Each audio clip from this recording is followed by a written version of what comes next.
In and of itself, idling is not bad for the outboard. It is when you only idle and only troll, that's when you can have issues with the engine. I mean, you can make oil, you can have carbon buildup, you can have other issues with the engine if you only idle. This clip is brought to you by PartsView.com. Check them out using the link and discount codes in the description below to save money on your boat and engine parts. You're never getting the engine up to temperature, and you're not burning off carbon, and over the long period of time, it can cause you issues like the making of the oil. If you do not break in the engine, like if you only idle a brand new engine, okay, that's a different story. That is a very big problem.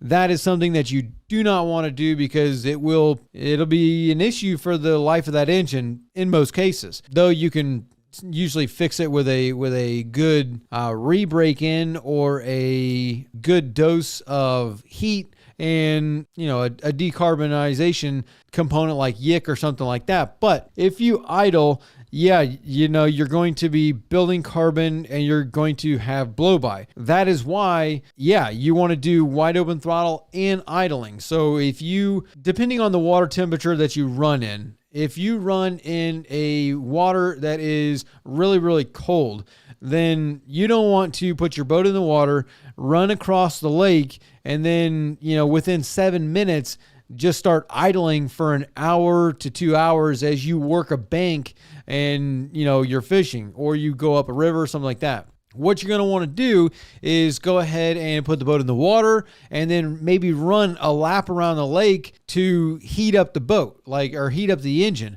Say 10-15 minutes. Look at your temperature gauge, run wide open throttle, whatever you got to do in order to get that engine up to temp. And then once you get that engine heated up, now go over to your fishing spot and work the bank, whatever you're going to do. Try and work it half hour, 45 minutes. If you're in really cold water temperatures, then you might want to take breaks in between. So like fish for 45 minutes or something like that, and then get up, run around in the boat to get the engine temperature up. So that way you can minimize the amount of oil that you're going to make based on, running a cold engine in cold water and only idling, which is you're not going to be burning the fuel, and you're going to be getting that fuel into the crankcase being an issue.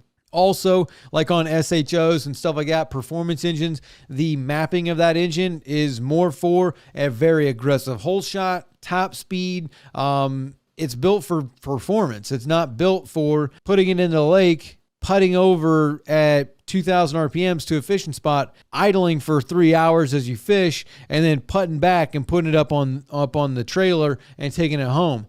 That's not what that engine's designed for. It's designed for power and speed and for performance. So in that thing, the mapping of that engine might be a little more aggressive with the fuel. So if you have a richer fuel to air mixture being put into the engine, because it's wants that fuel and that air in there in order to give you that aggressive hole shot and that top speed, which is more fuel. You need more fuel, more air in order to get more performance.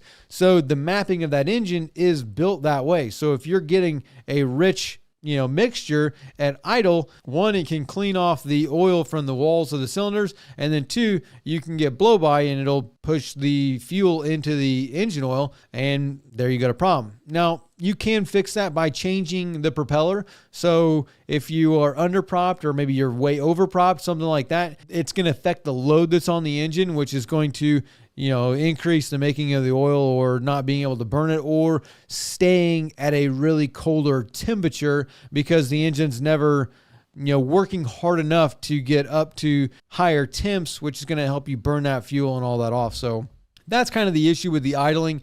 It's more of a temperature issue and a not being able to burn and get a good, clean, full combustion of the fuel air mixture that's being put in the engine. So now, if you like this video, you can watch the full episode over here, or you can watch another clip over here.